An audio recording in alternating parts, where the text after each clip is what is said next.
पुराने दिल्ली के बरौनी इलाके में एक शानदार महल था जिसे लोग भूतिया महल के नाम से जानते थे। ये महल सालों से वीरान पड़ा था। कहा जाता था कि वहाँ रात को अजीबोगरीब आवाजें आती थी और जिसने भी वहाँ जाने की हिम्मत की वो कभी वापस नहीं आया। रवि और इसकी दोस्त प्रिया को भूतिया कहानियों में बहुत दिलचस्पी थी। दोनों ने फैसला किया कि वो इस महल की सच्चाई जानकर रहेंगे। एक शाम जब सूरज गुरूब होने लगा, दोनों दोस्तों ने महल के अंदर कदम रखा।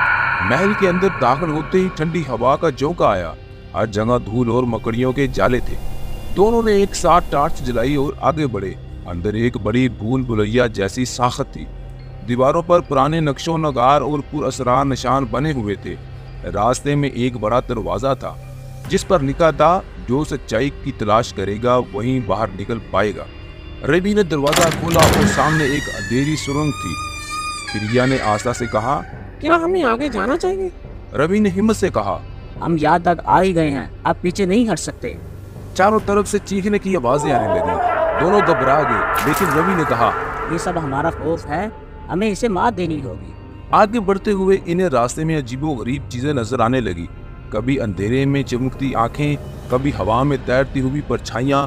प्रिया ने गौर किया कि दीवारों पर बने नक्शो नगार कुछ इशारा दे रहे थे। वो एक खास तरतीब में बने थे, जैसे कोई पैगाम हो। प्रिया ने कहा, शायद यही इसे भूल भुलैया का हल है। रवि ने इन नक्शो नगार को गौर से देखा और इन्हें सही तरतीब से जोड़ने की कोशिश की।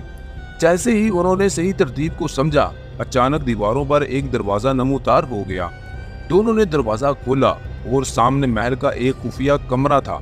इस कमरे में एक पुराना दस्तावेज रखा था जिसमें लिखा था, ये महल एक जमाने में राजा समरवीर का था, जिसने अपने खजाने को महफूज रखने के लिए इसे भूल भुलैया में बदल दिया था। लेकिन इसकी रूह अब भी यहाँ भटक रही है और वही इस भूल भुलैया का रखवाला है।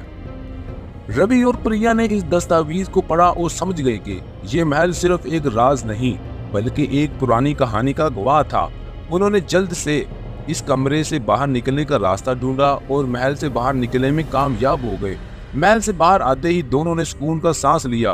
वो समझ गए कि भूतिया महल की सच्चाई कुछ और थी, लेकिन इस महल के अंदर अब भी कई राज दफन थे। इस कहानी से हमें सबक मिलता है कि खौफ और भरम हमेशा हकीकत नहीं होते। सच्चाई की तलाश और हिम्मत से बड़ा खौफ भी शिकस्त का जाता है। रवि और प्रिया ने अपने खौफ पर काबू पाया और भूतिया महल की भूल भुलैया से बाहर निकलने में कामयाब हुए। ये कहानी सिखाती है कि हम जितना ज्यादा अपने अंदर के खौफ का सामना करेंगे, इतना ही हम सच्चाई के करीब पहुंच सकेंगे।